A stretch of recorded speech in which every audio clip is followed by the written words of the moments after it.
എത്ര നാളായി ഇപ്പോൾ ഈ കലാരംഗത്ത് വന്നിട്ട്? ഞാനൊരു LKG പഠിക്കുമ്പോൾ തൊട്ടേ ഡാൻസിലേക്ക് വരികയാണ്. അച്ഛനും അമ്മയൊക്കെ എങ്ങനെയാണ്? നല്ല സപ്പോർട്ടാണ്? ഭയങ്കര സപ്പോർട്ടാണ്. നല്ല അടുപ്പിച്ച് വരും മൈക്ക്, നല്ല സപ്പോർട്ടാണ്. ഭയങ്കര സപ്പോർട്ട്. സ്കൂളിലൊക്കെ എങ്ങനെയായിരുന്നു? സ്കൂളിൽ ഇപ്പം യൂത്ത് ഫെസ്റ്റിവലിനൊക്കെ ഉണ്ടായിരുന്നു. ജില്ല വരെ പോയി. +2 പഠിക്കുന്നു. എന്താ പേര്? ഗൗരി മോഹൻ. അപ്പോൾ ഇതിന് മെസ്സേജ് എങ്ങനെയായിരുന്നു? ഈ കല എങ്ങനെ ഇഷ്ടപ്പെടാൻ പെട്ടെന്ന് ഇതിൽ കടന്നു വരുമ്പോൾ? പെട്ടെന്ന് അല്ല, ആദ്യം തന്നെ അച്ഛനും അമ്മയ്ക്കും ഭയങ്കര ഇഷ്ടമായിരുന്നു. എല്ലാത്തിലോടും പാട്ടായാലും ഡാൻസിലൊക്കെ വരാൻ വേണ്ടിയിട്ട് ഭയങ്കര ഇഷ്ടമായിരുന്നു. അങ്ങനെ ഡാൻസിന് അവർ കൊണ്ട് ചേർത്തു. പിന്നെ എനിക്കത് ഭയങ്കര ഇഷ്ടമായി. ഓരോ സിനിമാ നടികൾ കളിക്കുമ്പോഴൊക്കെ ഭയങ്കര ഇഷ്ടമായിരുന്നു. അങ്ങനെ ഒരു വലിയൊരു വേദിയെ കിട്ടിക്കഴിഞ്ഞാൽ ഒരുപാട് വലിയൊരു വേദിയിലേക്ക് കടന്നു വന്നാൽ എങ്ങനെയാ? താല്പര്യം കാണും? വലിയ താല്പര്യമായിരിക്കും. വലിയ താല്പര്യം വേദികൾ കിട്ടാൻ വേണ്ടിയിട്ടാണ്.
പുലരേ പൂങ്കോടി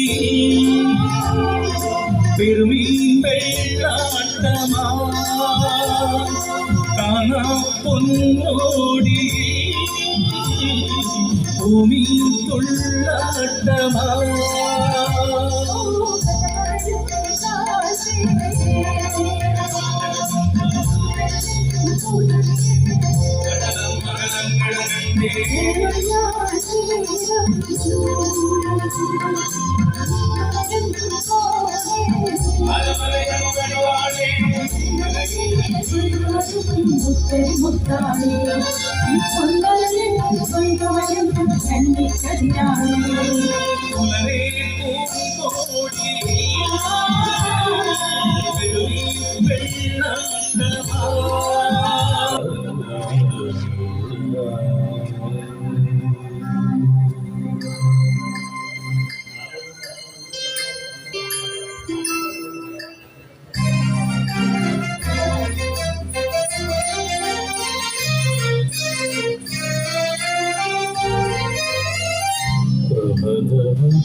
ഋതുരാഗം ശുഭസായാഹ്നം പോലെ ശുഭസായാഹ്നം പോലെ കണ്ണുകളിൽ കൈകൊണ്ടു